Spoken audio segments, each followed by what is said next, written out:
we're good. So you race? I don't race. I'm in the tow truck in the middle of the track. Okay. So when they crash, you I pull take them them up. off the car. Welcome to the Big Hammock Podcast. We're coming to you via YouTube, Spotify, iHeart, Apple Music, Amazon Music, and this week added to the mix, Audible, and last night, TikTok. So like, share, subscribe, comment, tell your friends about the podcast. We have been looking at the analytics, listeners. 80% of you are listening, are not subscribed. Subscribe, please. Add comments in the comment question. In the comment question, or in the comment section, drop your questions. We want you to ask us questions. Ask us anything. We're going to do an episode strictly asking questions from the listeners asking us anything. And of course, you can get all your updates on our Facebook, all platforms at The Big Hammock. And let's not forget the most important thing, the website, thebighammock.com, one word. You can get your DVDs, Blu Rays, digital copies. And what I'm most excited about is the Ohio premiere in Morgan County, Ohio, the Twin City Opera House, my hometown, Morgan County, Ohio, June 19th. Get your tickets. They are selling.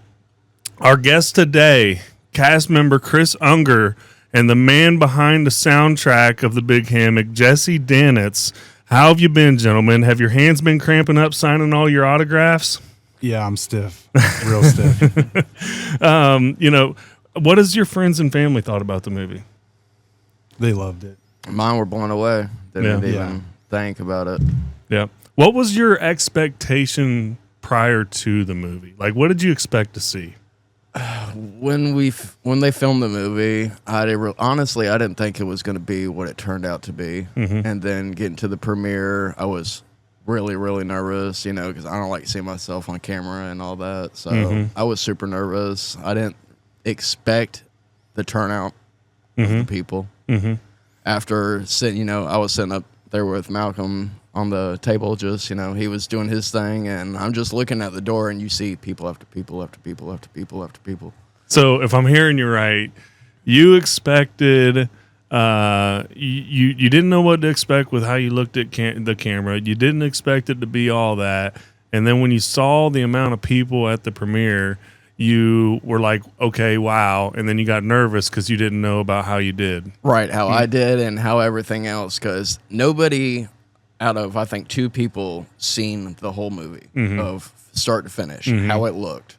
So I only had a little portion of what I've seen. I'm like, oh, damn. I hope it really comes out, and it did. And after, watching it, we're in the theater and everybody's, clapping. They're like, yeah, going downstairs and there, you thought everybody was just going to leave or whatnot, and everybody stuck around. They hanged out. Yeah. It was amazing. Yeah. Jesse, really what was your expectations before the movie premiere?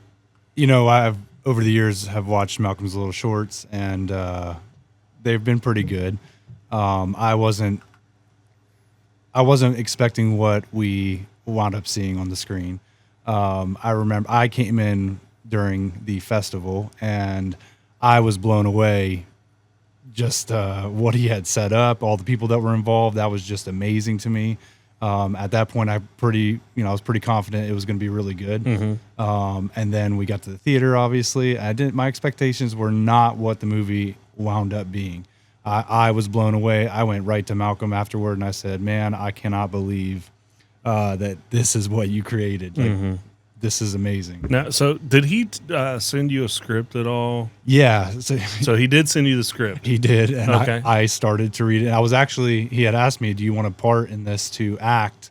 And I kind of turned him down. It just wasn't who I am. But then he asked me if I could make a song for him, and I was obviously on board for that. Yeah. Talking about the song, you wrote the song on the soundtrack for the movie. Yes. I got a lot of questions on that, so I'm just going to blurt them out here. I want to know how you came up with the song.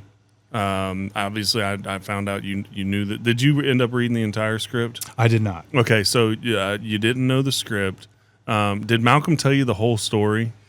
No, not at first. Okay, all right. So and then So what I want to know is, how did you get your mind frame where it was to come up with the the rhythm with the guitar, that's how I say guitar, and the lyrics to the song. So where, like, do you sit down in your bedroom? Do you go in the woods? Like, how do you get yourself, what's your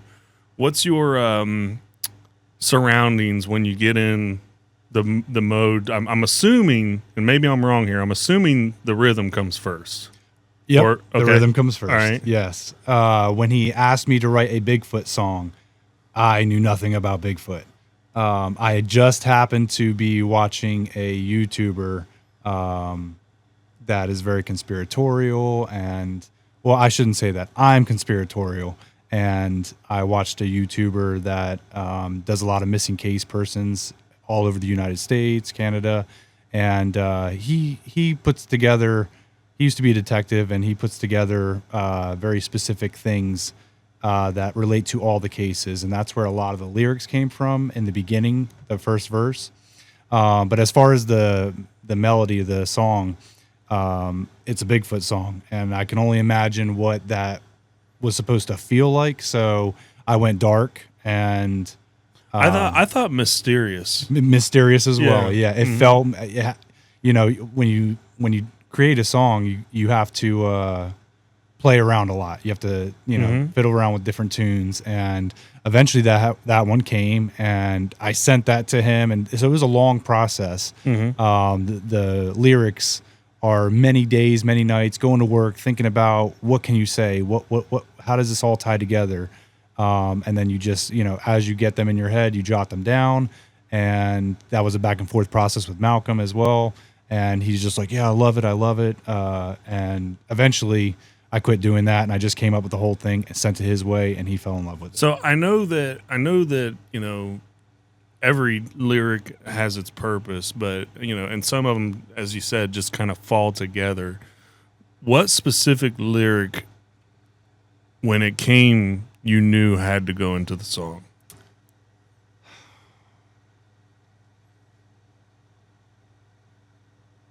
That's hard to say. In my mind, they all fit. Probably one of the favorite parts of it is the sounds are the screams we make. That's something I don't feel like many people, like when we hear noises in the woods, we always think it's if it is a Bigfoot or an animal, we think it's that thing. Instead, I imagine that if somebody was being hurt or taken, that scream may not very well be the thing that we're looking for, but our screams. And so I think that one probably is the one that I was like, that definitely fits. Obviously, in the chorus, the Big Hammock is repeated, and that's actually what the name of the song had to be at that point, even though it was part of the movie. I got goosebumps when you said the Big Hammock over and over again in the movie theater, because it was part of what solidified the movie. Because all of the music, any of the sound effects, anything is ours. Yeah, that was it is ours 100%. This movie is ours 100% to the T. You had a big hand in that, I want to just go ahead and watch it. This is we're going to very well. Yeah, so we're going to go ahead and surprise for you. We're going to watch this and let you talk about it and what your thoughts were as you watched it. Boy, I bet Warden Wayne is going to be upset about that one. Probably, man. You notice Dustin in the background? Yes. Totally organic.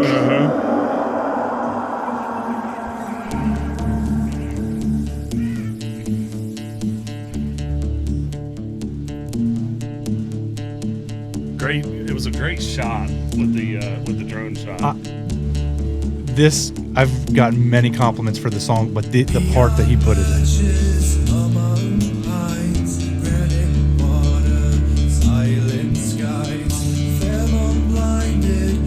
So what were you trying to paint a picture of the community here? Yeah. Okay. Yes.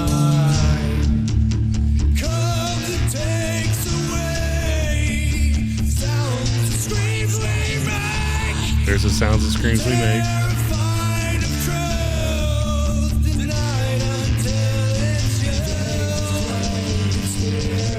And what was your lyrics there? They just claim conspiracy. I'm sorry, I can caught me off. You're blown away, aren't you? Yeah. It was cool. It really was. It's a great song, Jesse. Thank you. Yeah, it went well with it. Do it! Let's go! Let's go! On the clock. We're on the clock, bro. Deep in your searches and you shall find reason for curses, legion is kind. Well-known secrets before our time. There is a reason you must keep quiet. Comes and takes away the sounds, the dreams we make. Just so you know, we want to do a music video. I would love We that. want to. We need to do a music video.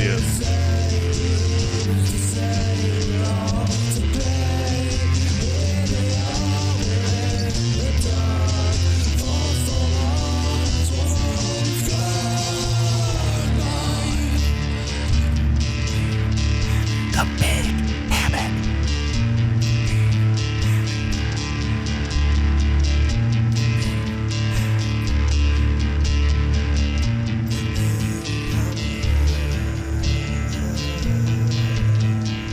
$300 people at Epic Theater sucked into the movie at that moment. You brought your sister with you, right? I did. What yes. What did she think? She actually, when we got out, she told me, she said, Jess, I've heard the song a couple times already, but, and no offense to you, like you do great, but I even seen it at the festival, but when I heard it on the screen and at that very part, it gave me chills. And she said, I don't even listen to rock music, but I really like, that's a good song. Everybody I've talked to has said that, you know, I don't gloat myself and try to make myself known for my music or anything. So to get compliments like that was something special to me. You know? Great job, Jesse. Thank you. Appreciate it. Chris, your character, very significant role in the movie. You're the rookie at FWC. Want to talk about you playing your role. When you were casting or acting that part, did you have anybody in your mind that you were emulating, or were you just trying to memorize the lines? Well,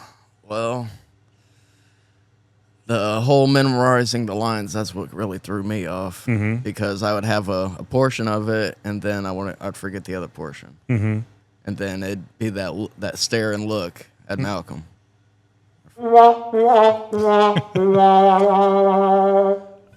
Little inside information, though. Did he not pull those off in the right spot in the movie for those? Yeah, he did. Yeah. Yeah. What was the fix to that? You mind sharing What do you mean, with the like? listeners? Well, I mean, you talk about, kind of figure out those lines. Like, how did you get through to the other side of that? Well, it was to do with a lot how he wanted it done, how he thought it should be done. Towards, he gave me something and he said, I want you to act it how you think it should be. So when I was a kid, I had background to where I was an explorer with Ocala PD. Okay, I remember those. So- do they still do that? Yeah, they still do. Okay. So after having training with them for 4 years, so I had a little bit of, of what they go off of. So he's like, I want you to be a game warden, and I want you to act it out and do it how you think it should be done. So that's what I did. And that's not your first, what's the word I'm looking for? Authoritative. Go ahead. It's not your first authoritative role. You've been a cop before. I think you were a SWAT team member. On the Winnebago. The party in Winnebago. Yeah. Some strange reason Malcolm said, he's like, bro, we're shooting a music video. I want you in it. And it's like, as what? He's like, I want you a cop, bro. I want you to bust it up the thing. It's like, well, bro, SWAT don't come to a party, bro. They did in that video. Yeah, they did on that video. But There's several other places though that you've played a cop for me in other music videos. yeah, I there do was remember other ones. another one. Which one was that? It was one of Foolish's. Okay. Oh, I've seen that's the hair salon. The Yeah, hair salon. yeah. So you pull off the character of a police officer, whether it be FWC or wherever, Yeah. SWAT team. Yeah, it's Opposite, Danny. and it's Danny. Danny, You were yeah. the you were the criminal, and it's Yeah. Danny. That was different. It was different, and that was a dark character. That was Malcolm came to me with that one. Came over and he was like, "Hey, I got an idea," and this is right when my ex-wife left me. So I was in a very dark spot. Mm-hmm. And he was like, "Come on, bro, you need to get back out there. You need to, let's do something." And I'm like, "Malcolm, I'm not really feeling it, bro." He's like, "Well, that's the best part of this part because this guy is just straight up down. He's in the dumps and all this." So he tells me the story, and I'm like, "All right, I'll do it, whatever." Mm-hmm. So yeah, just being all depressed and all that, it just made the character, I guess, flow more. Mm-hmm. So we did it, and the first time I'm doing it, I'm sitting in this tree, and he's like, "I want you to do this, I want you to do that, and let's just work on it." And so we're sitting in this tree, like pretty high, and then he's like, "Here, take this rope and put it around your neck." I'm like, "I don't like where this is going." He's like, "No, it's going to be fine. Here, you're just going to act like you fall." And I'm like, "We're high. And I got a rope around my neck." I'm like, "I don't like this." He's like, "Don't worry, we'll catch you." Yeah, so it's been an experience. Leave it to Malcolm to put you in those scenarios. But hey, it came from something that I thought, was going to be like, and it wasn't that bad. So he's, every time you do one of these deals with Malcolm, you walk away thinking it's going to be, and then he just turns it right back around. Yep. It really has been fun. I'll be honest, I was a part of that, and his talent behind doing that. He has a vision, and He runs with it. Yeah. So, what was the biggest difference between your feelings or just what you saw before and after? What would you say was that? What was the biggest difference between before and after? I was just amazed how I don't want to say real, but that's kind of how I feel. How real it felt. Like I didn't feel like this was a film that Was done on somebody's cell phone? Yeah, like Yeah. I that's kind of what I expected in the smallest way. But then when it went on the big screen, like it felt like it should have been there. It was totally different. It was that's the biggest that I can take from it. And that's exactly what I went and told Malcolm immediately when it was over. My expectations they weren't low, but it far exceeded my expectations. So you were the guy that one of the guys that Malcolm was talking about on the episode after the premiere. Yes, Everybody's yes. like, I'm not gonna lie, I didn't really think it was gonna be that good, but it was. I was exactly that person. I yes. got you. Yeah, and it you also, too, Chris. Oh yeah, Yeah. 100%. it told a story though. It wasn't just like, like you said, shot on a phone and a bad script. Like it actually told a story, and so you were able to walk away from it thinking about it for a second. It was all done on purpose, guys. Yeah, that was super cool. Especially the time for filming it, and you're there, you're sweating. We're doing the thing, and afterwards, we'll be driving back to the house. He'll be like, "So, what'd you think?" And honestly, in the back of my mind, I'm like, "Damn, bro, I don't really know. I don't." You thought it was going to suck, didn't I you? thought But it was why? going to Yeah, suck. Yeah. And then it didn't come real to me until you got to the premiere. You got to the theater. You're sitting there. You're waiting on everybody to get there. Everybody shows up, and then it becomes this crowd, and you're like, we made something out of none. Like your buddy. Yeah. Yeah, it's amazing. So listen, we got an event coming up in Morgan County, Ohio, my hometown. What can those people expect at that premiere?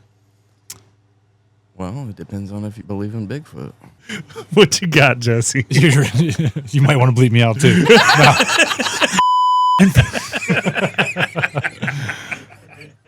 No, it's you're in for a great show.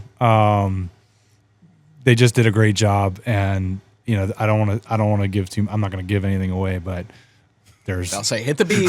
there's twists that you're just not expecting, and yeah, it's go Bigfoot. All right, June 19th, Twin City Opera House. Get your tickets, thebighammock.com. One word, they are selling. We look forward to seeing you guys. We'll see you soon.